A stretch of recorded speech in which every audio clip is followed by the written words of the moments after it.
I'm the section manager for Southern New Jersey. Joining us tonight is Dave Shepard, W2PAX, who is the section manager, the section traffic manager for, believe it or not, Southern Florida and Southern New Jersey, as Dave does double duty right now.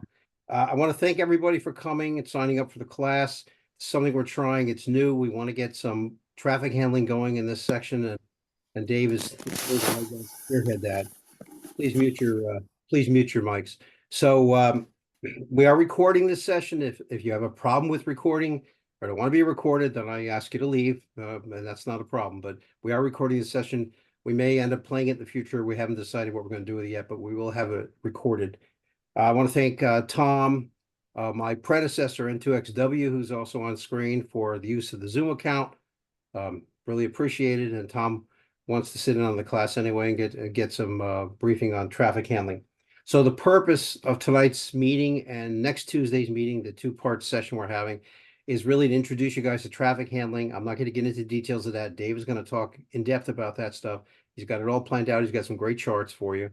But the idea is to get traffic handling further along in this section with eventually what I want to get is some section nets started, if not daily, weekly, something like that, just to help into the national traffic system and get things going from Southern Jersey. Northern Jersey is extremely active in traffic handling. Of course, they're very close to New York City, but Southern New Jersey has been lacking, I think, in that. Dave is the section traffic manager. I'm going to turn it over to him. He's going to do his charts, and Tom will give him control to do that. Video is optional. If you don't want your cameras on, you can shut them. It's not necessary. We'll have a Q&A session at the end if Dave is done, and he'll take any questions that you may have. This is slated to go for 1 hour. So Dave, it's all yours. Go right ahead. All right, very good. Thanks, Ron, and thanks to everyone who is joining us tonight. We've got a great group in here. We were really pleased with how many folks signed up. So let me get my screen shared here and we'll jump right into it.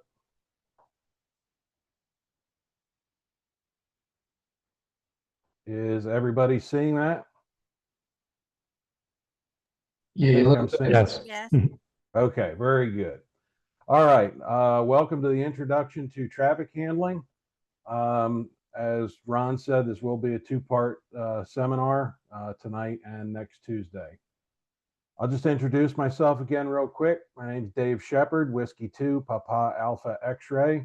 I'm a general class licensee. I'm the section traffic manager for both Southern Florida and Southern New Jersey. I manage a couple of NTS nets as well. I'm an official relay station, which we'll talk about later on in this program. I'm an ARRL AEC in Lee County, Florida, which is the Fort Myers area. I'm also a digital traffic station and a 4th region WinLink liaison. That means if you send a radiogram in WinLink, I'm one of a couple of stations down in the 4th region that may pick that message up. So again, this is divided up into two sections. Tonight, we're going to just have an overview of the national traffic system itself. And then next Tuesday, we'll get into just what a radiogram is and what it looks like and how we create one. I want to be clear that this is not meant to be a comprehensive NTS and radiogram training class. We give a comprehensive class here in Southwest Florida that myself and one of my great colleagues in the traffic system here put on. It runs about 4 to 5 hours. So obviously, even in two sessions, we're not going to give you a comprehensive traffic handling class. These two sessions are meant as an introduction to see whether this might be something you want to get involved with. And depending on interest and experience level of the folks we have here, then Ron and I can plan where we want to go from here. More training, what nets we might want to develop. This is a litmus test. So what is the National Traffic System? The NTS is a field organization of the ARRL. We're side by side with ARRL, which is also a field organization. Remember that the league was formed originally to pass personal messages. Of course, the league has expanded greatly. But remember, the word relay has to do with traffic handling. Little trivia for you: who can name an original source of income for the ARRL? Hint, it is NTS related. Selling radiogram blanks. So we're pretty much in the foundation of the league.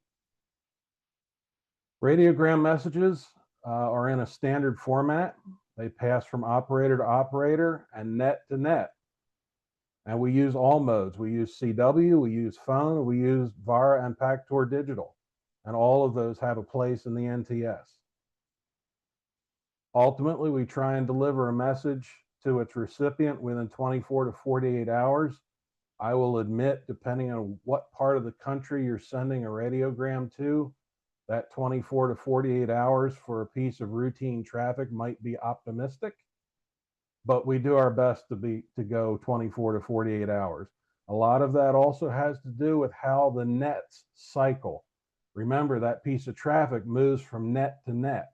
So obviously nets don't back right up to each other all the time. So that message may sit somewhere for a few hours before it hits the next traffic net. And we deliver them any way we can: over the air, telephone, email, snail mail, or even hand delivery. I can't tell you how many radiograms I've handed to a friend of mine at a radio club meeting.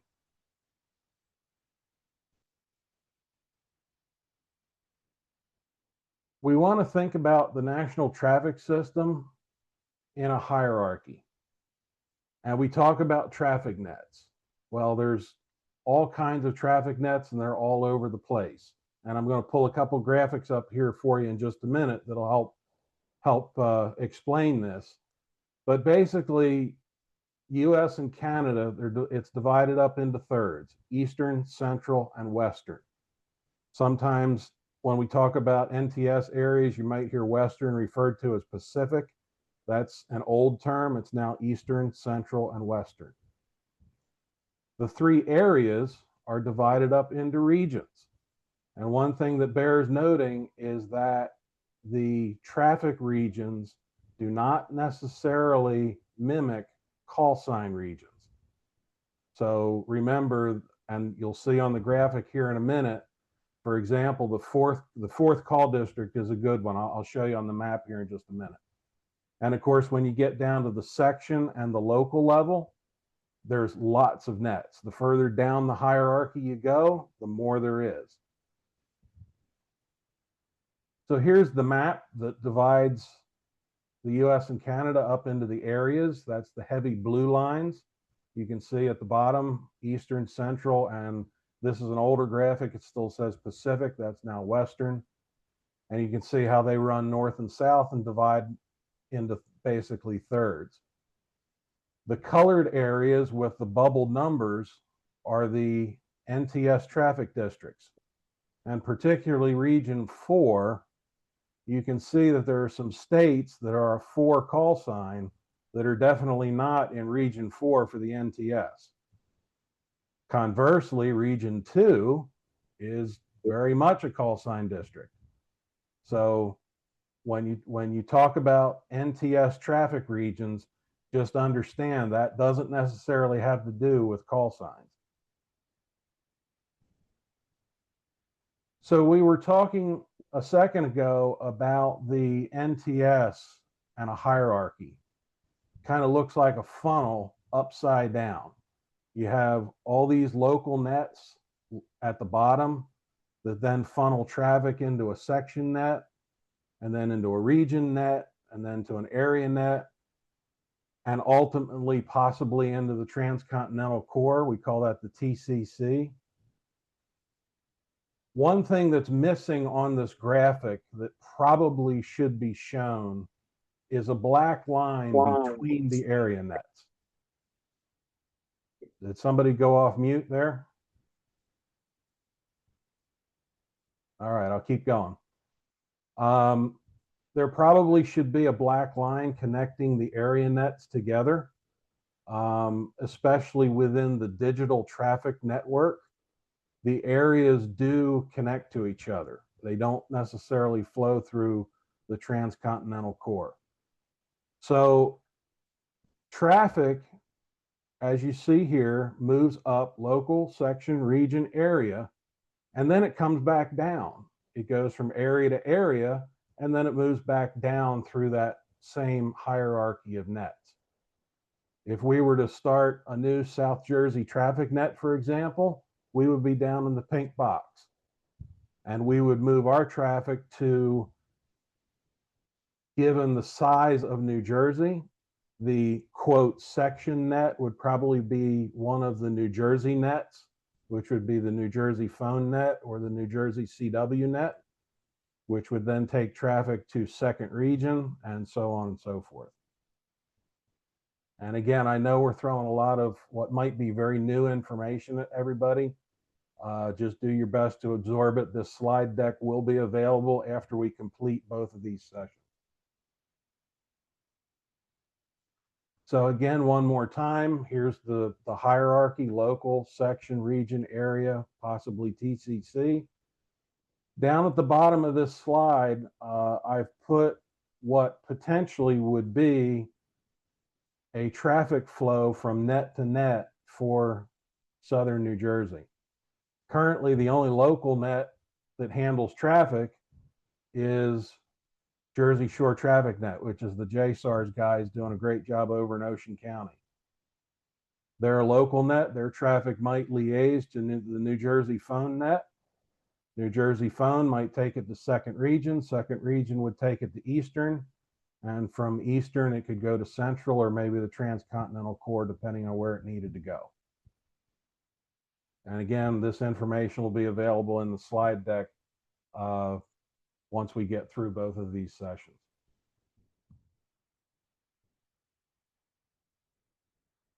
And by the way, we're only about 15 minutes into this, and I'm already about halfway through tonight's presentation. So time, I don't think, will be an issue. So who are the players in this hierarchy of the NTS? We have a bunch. We have the section traffic manager, which is me. We have the net managers, who are all the folks that run the nets. We have the net control stations, who are actually on the air running the nets. We have liaisons or net reps. We have official relay stations. And then we have all the net stations or check-ins, the worker bees that are actually getting the stuff done. Let's talk a little bit about each of them. Section traffic manager, I'm appointed by the section manager, and my job is to establish, administer, and promote traffic handling within the section. Develop and implement training programs and address whatever specific needs the section has.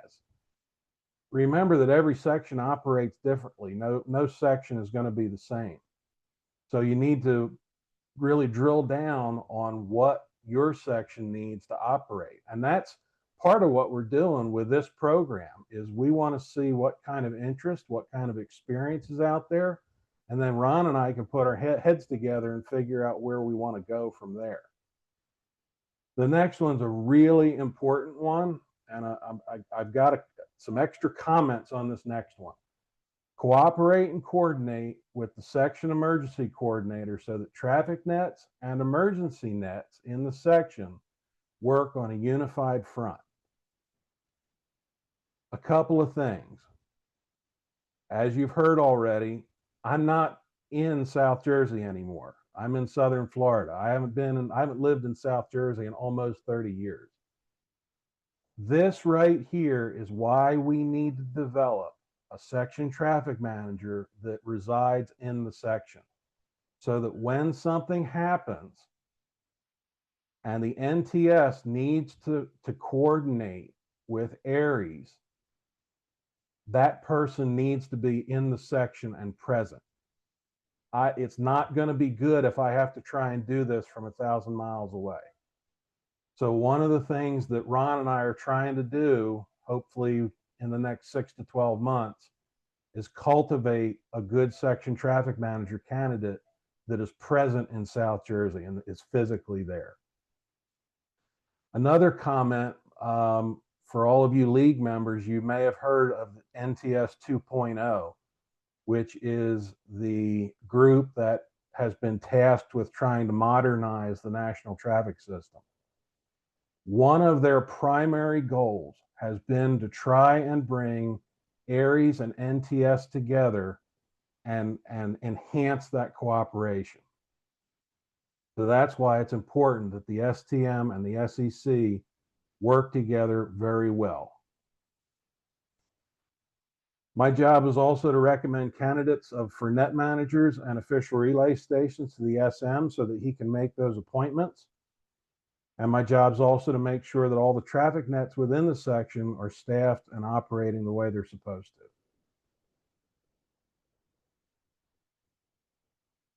Next on the list is the net manager. That's the person that oversees the running of the net, not necessarily net control station. The net manager is above the NCS.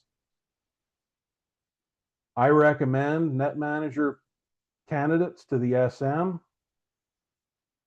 so that they can be officially appointed and supervise the traffic handling activities of the net. The net manager needs to have the necessary skills and be very familiar with NTS procedures and make sure that all the traffic on the net is being handled in the proper form and that the net itself is running the way an NTS net is supposed to. And all of that has rules within the NTS procedures and guidelines. If anyone has ever bothered to look at the NTS MPG, it's a pretty scary document. I think it's about 6 inches thick and it's great bedtime reading. Hi. The net manager should report their monthly net statistics to the section traffic manager. Again, you JSARS guys in Ocean County doing a great job getting those reports in, and I appreciate it. Thank you very much.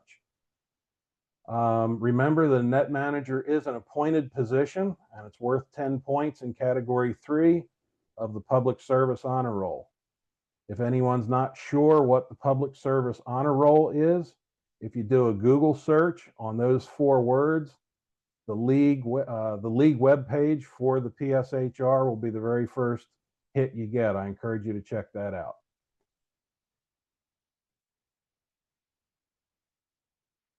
So next on the list is a net control station. Of course, almost every net has a net control station. Anything that's a directed net has one. All of our traffic nets are no different. The net manager likely prepares some kind of a script and some procedures. It's up to the NCS to make sure that they follow those procedures and that script.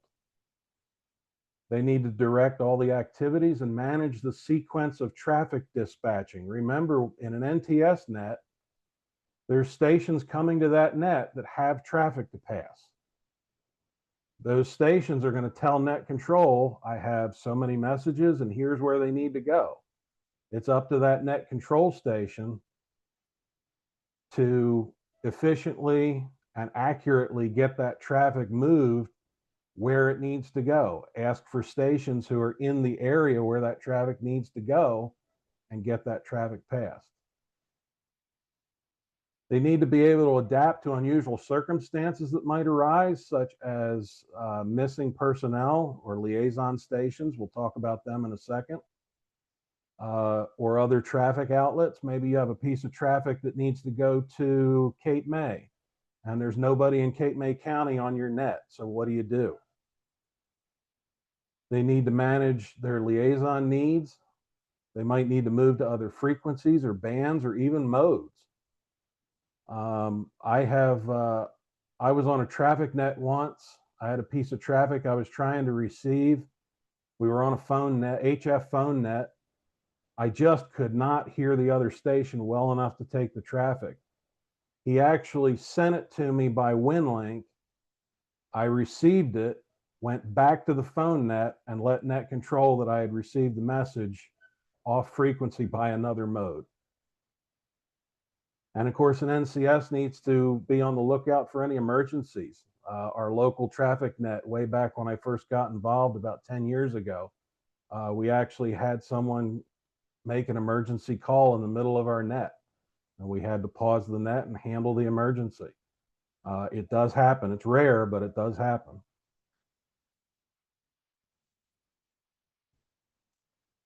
a liaison station or a net rep. This is a station that regularly liaises between nets. So for example, there might be a station who regularly handles the traffic that moves between, say, the New Jersey phone net and second region. And that station daily or every other day or however they coordinate it with the various net managers, that station makes that commitment that on the days that he's expected to do it, they're going to go to second region, pick up traffic, and then go to New Jersey phone net and pass that traffic on that net. I am a digital traffic station. Both of our HF phone nets here in Florida have a digital liaison call. And in the evenings, I'm the liaison station between the digital traffic network and our HF phone net. Same thing would happen on a local net. A local net should be liaising to something higher up. I haven't spoken directly with the JSARS guys, but I assume that somehow they liaise to the digital traffic network or the New Jersey phone net, and that's how they get their traffic.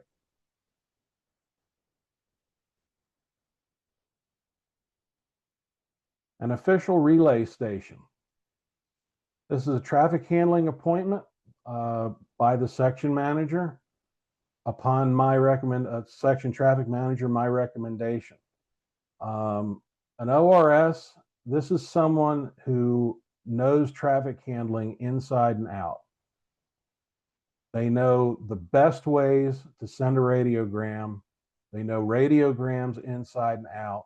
They use the best practices, whether it be FCC, League, NTS, or even the nets that they're on. These guys are the cream of the crop. An ORS application is a self-application. You can apply yourself. If you do a Google search on official relay station, I believe the League's webpage for that is also the first hit you will get. But again, it does have to go through the section traffic manager and the section manager. I encourage anyone with significant traffic handling experience to be an ORS. But please understand that you need to have a strong understanding of the national traffic system. This is not just a simple feather in your cap. And I can guarantee you that the section officials are vetting whether these applications are legitimate or not. One thing about the official relay station, if you are an ORS, you are required to report your monthly traffic handling to the section traffic manager. Even if you didn't handle any traffic for the month, you need to submit a report saying, I didn't do anything this month. That is a requirement. Station reporting is optional for other stations. It is not optional for an ORS.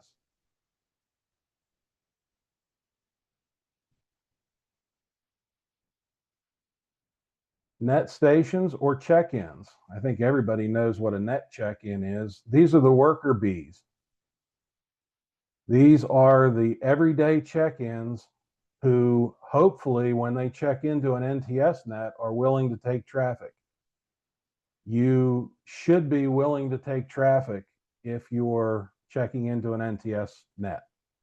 You should always have a blank radiogram sitting on your desk if you're checking into a traffic system net. One of the things that I have found that a lot of operators like to do is they want to hit that button, but they don't want to listen. And one of the things that I can't stress enough is, especially with directed nets, whether it be NTS or ARRL, listen, please listen. Listen to the net control and listen to that net, get a handle on the flow of that net. and only check in when you're asked to do so. I guarantee you'll get asked eventually, but please listen and get the flow of that net and understand what's going on. NTS and ARRL nets are serious. They're, amateur radio is a hobby. There's no denying that. It's a hobby, but there's parts of our hobby that are real commitments. And NTS and ARRL fall into that category. So we need to be serious when we're on an NTS or an ARRL net, because that's where the rubber hits the road for sure. When you check into an NTS net, you should give your call sign and let them know whether you have traffic or not. W2PAX, no traffic. Be willing to receive messages if the recipient for that message isn't present, and deliver it to that individual, deliver it to that recipient. Again, have that blank radiogram handy and ready to go. Generate traffic. I can't stress this enough. Generate traffic to exercise the national traffic system. Sending radiograms, that simple routine traffic, that birthday message, that welcoming a new ham, welcoming a new club member, whatever it is. That sending those simple routine messages is how we exercise the NTS. It isn't any different than ARRL having to exercise for what they do. We have to keep the system exercised so that it's ready to go when something happens. We have to be ready. We have to understand where our weaknesses are, where we have to plan, where we might need more help. We need to keep those outlets alive and active. So I can't stress enough, if you have any interest in traffic handling at all, please try and generate at least a couple of radiograms a month just to exercise the system. Surely everyone has at least one amateur radio friend somewhere, even if it's in South Jersey to South Jersey. It doesn't have to go far away. Of course, the further it goes, the more of the traffic system we're exercising. But generate that traffic and pass it somehow. WinLink has a radiogram template in it. If you're not sure how to create a radiogram, obviously we're a little short on traffic nets in southern New Jersey right now. We're going to try and work on that. But you can send it by WinLink. Go in WinLink, fill out that radiogram template. You can send it to somebody in the section. You can send it somewhere else. But generate that traffic, exercise the NTS somehow. We're coming up on the 30-minute mark, and that was where I was going to draw the line for tonight's presentation. That actually went quicker than I thought. I thought I'd get to about 40 or 45 minutes. But I would like to open it up for questions. Hello? I think I heard somebody, but their audio was not very good. Hi, can you hear me now? Looks like that's Toby, Alpha Delta 2, Charlie Delta. You're kind of really soft on the audio. All right, I'll try to get closer to can you hear me now? Yeah, go ahead. I can just barely hear you. Go ahead. I'm trying to, can you hear me now? I'm getting it louder. There you go. Go ahead. Okay, I'm up in my volume here. So my question is, if you're going to practice sending a radiogram, does the person, how are you, I mean, I'm looking at an example of a ICS 213. Are you sending it to their call sign, or are we putting an address down? I guess I might be asking too many crazy. It might be too early for these questions, but I'm trying to understand it. If you want to send one to a ham friend in, say, in South Carolina, are we putting down an address here on this form or phone number? How are we doing that? Okay, okay, yes, you're one session ahead of the game. Okay. We're gonna talk about all that next week. Okay. Okay. I'll wait until next week then. Yep, we're gonna get into creating radiograms next week. I've got another 18 slides or so to get through, and that's all going to be part of it. So, Because my question sort of is then, do they need to know that we're sending it to them, or it can be a surprise? absolutely can be a surprise. No advance notice needed. Okay. All right. We'll wait till next week. Thanks. All right, thanks, Toby. Fred, N2 KDX. Yeah, Dave, thank you. I'm a little curious about the protocol for joining a net. So you said don't join the net until you're asked. How is it? How does that come about that you're asked to join, please? So that was probably a little more complicated than it should have been. Basically, all we're saying is that wait for net control to ask for check-ins. I see. Thank you.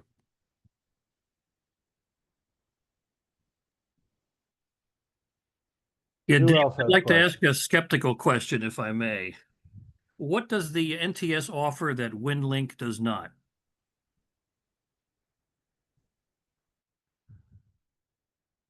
So that is an interesting question. I would probably answer that by saying that the NTS is a traffic focused organization.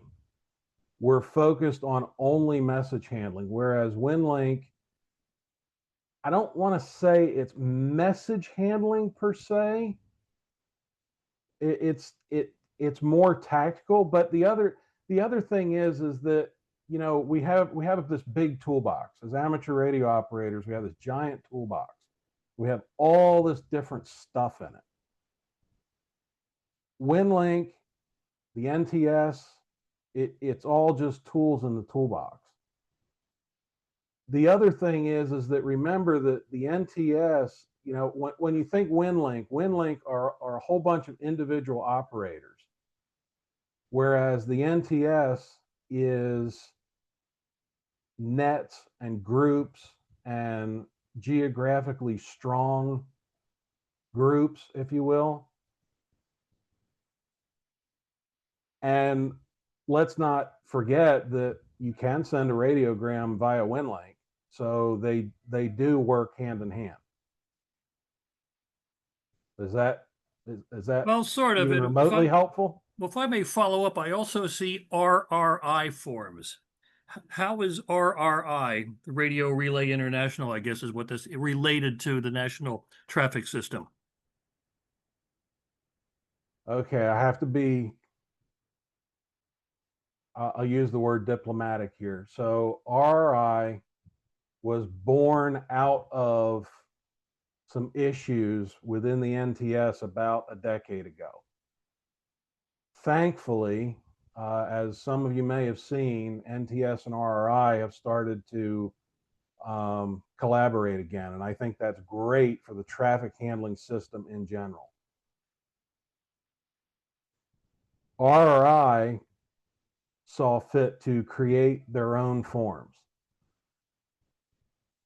They are obviously, if you've obviously looked at them, they're a little bit different than an ARRL radiogram. If you brought one of those forms to a traffic net, you would send it the same way you would send an ARRL radiogram. It isn't handled any differently. The form just the paper form just happens to look different. Does that answer your question, Carl? Yes, it does. Thank you. All right. Dave, are the nets on HF?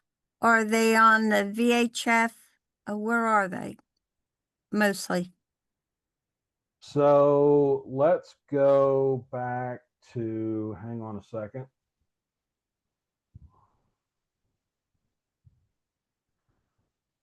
So right now, the only VHF net in the section that I'm aware of is the Jersey Shore Traffic Net, which is the JSARS guys over in Ocean County.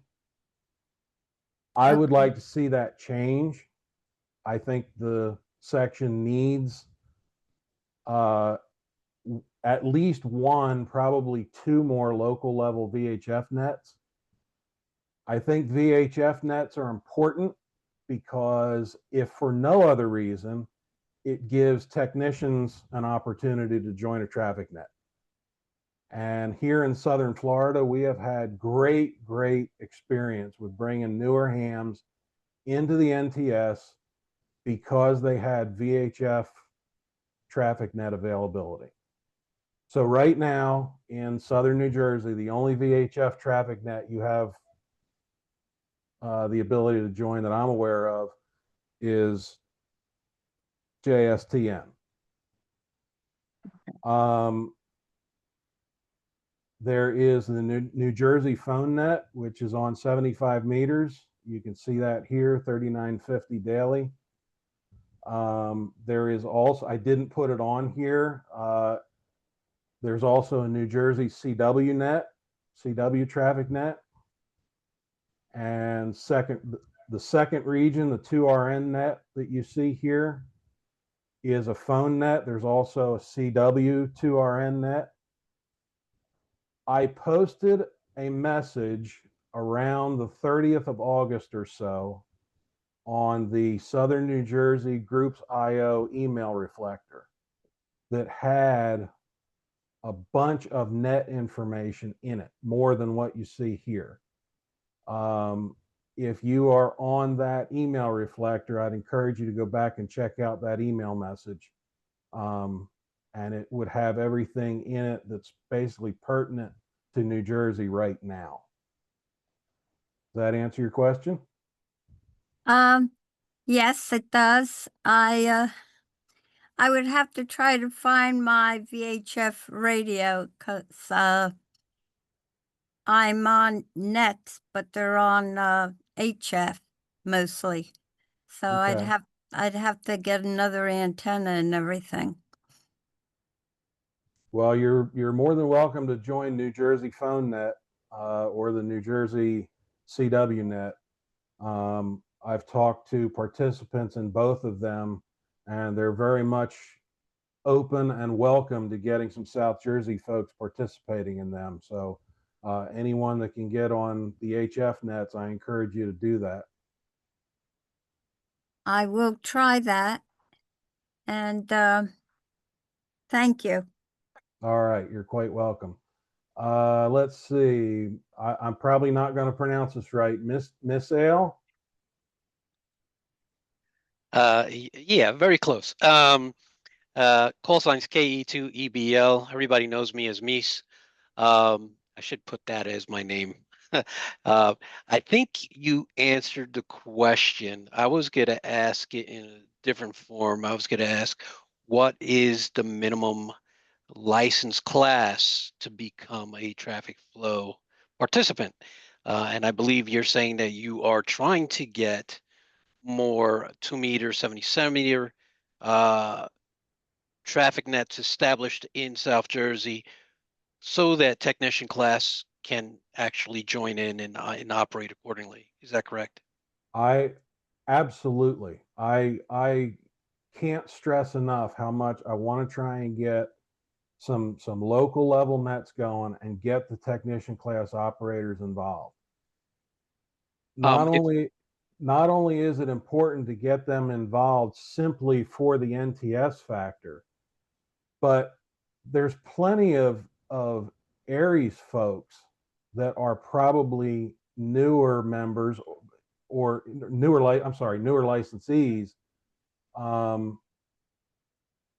that are involved in ARRLs, and they need to understand traffic handling. Remember that traffic handling, it's not just about the NTS. If you're an ARRLs member, you need to know how to handle traffic. If you look at a task book, handling traffic is one of the task book sign-off items. So we need to get down to that I know grassroots is a overused term these days, but we need to get down to the grassroots level and let these technicians get involved and know they have a place in this as well. Thank you for answering that question. And one other quick comment. Are you familiar with JCAES in Central and North Jersey? It's the Jersey Coastal Alert Emergency Services. I don't think so. They have a website, jcaes.org. And I'm thinking off the top of my head, they do have a number of different repeaters established in Central and North Jersey, mixed 2 meter, 70 centimeter, and GMRS. GMRS for local talk, and then of course the others. And I'm curious to find out if maybe this would be something they would be interested in participating in as well. So I'll reach out to them. I am working on becoming a member with that organization as well. The only thing I would say is that keep in mind, as Ron mentioned at the beginning, you know, the northern New Jersey section is already heavy with traffic handling. So, you know, we want to try and develop SNJ centric stuff right now. So I don't know that you say Central Jersey and you're not sure where that falls, you know, The invisible line. Geographic, exactly. Right. So, you know, we just want to make sure that we're focusing on SNJ. You know, we want to get SNJ developed before we go thinking about, you know, crossing that boundary. Right. And uniquely enough is they commented similar, in which they have no presence in South Jersey to unify the entire state. And so Well, and the other thing too, keep in mind that when it comes to traffic handling, that's the job of, you know, for example, the slide I have up, New Jersey phone net. You know, that higher net, that's the umbrella. You want the local nets under the umbrella that now goes up to the higher net. understood. Excellent. If you have any information on what equipment might be needed to establish a local net, that would be helpful for me. To be determined. We're still working on geographical areas and what systems and what clubs, you know, because you kind of, especially on the local level net. Is she going with you? You went off mute there, Fred. Oh, I'm so sorry. Excuse me.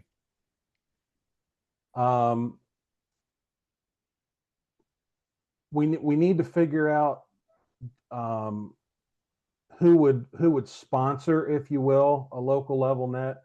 On the local level, you kind of need a club, you know, because you're using repeaters that are typically owned by clubs or owned by local organizations. So you need to figure out that sponsorship or that partnership, if you will, you know, who's going to have the time and the repeater space and so forth to do that. So to be determined. Understood. Thank you, sir. All right, Mies, thank you. Carl, W2KBF, you got another question? Okay, you're a brave man letting me back in. I thought I pitched you a slow ball before and asking for the strengths and weaknesses of WinLink versus NTS. I mean, WinLink is terrific if you have a ham call and if you have an internet email address. But if you don't, you just have a name or a street address or a phone number, then you really have to fall back upon NTS, I think, because there's no way to do this otherwise. So that's the answer I would have given. I was hoping you were going to give one. Why do we have NTS? And if I could make one comment, I'm actually a legal resident of northern New Jersey. I'm sitting in Bergen County right now, where we do have these nets, and I used to participate in them. But the catch-22 is that, as you said, you have to exercise them, but that means you generate a whole lot of routine and frankly boring messages, birthday greetings and things like that.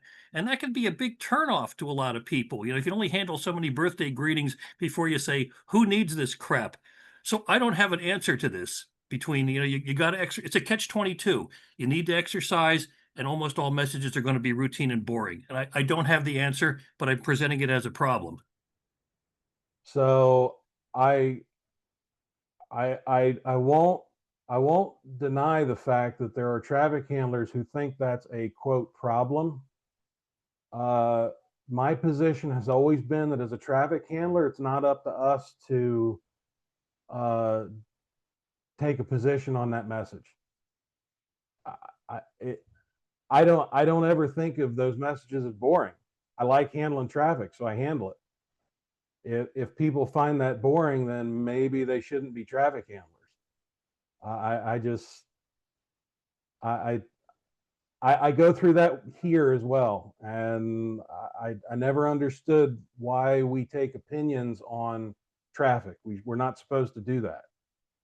As far as handling the WinLink having a call sign, you can send a radiogram via WinLink, so you don't need to have a call sign to do that.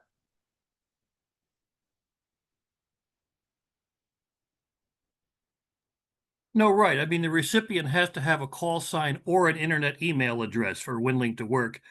But No, they don't. Not to send a radiogram via WinLink, they don't. You can send it to anybody. without, I don't understand. Maybe you can explain. Well, it's not a WinLink presentation right now, but I don't understand how you set a destination if you don't know the destination call or their email address, or internet email address. Because the destination becomes a tactical traffic liaison. But you can still send it. Dave, let me step in for 1 second here. I had a friend of mine in Texas that just moved to North Carolina. When he sold his house in Texas, I went into WinLink and sent him a radiogram with his address and phone number. He's not a ham. He got it. He got a phone call. It worked fine. Yep. Right, because that's what it went into NTS. So what I'm saying, this is the one thing NTS can do that WinLink can't, is if you don't have the ham call or an internet address, somebody in NTS can pick it up and deliver it from a phone number or a street address.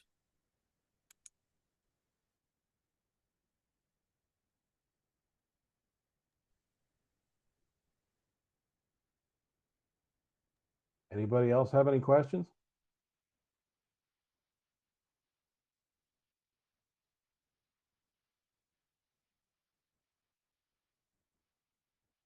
Anybody need to see any of the slides again? I'm going to stop my share if we're good.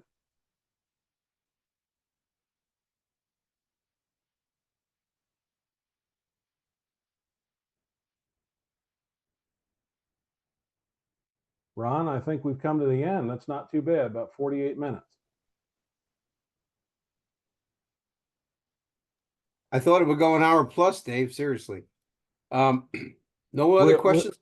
We'll get there next week because I got a few more for next week, a few more slides for next week. Yeah, if no one has any other questions, we'll just call it for the night now.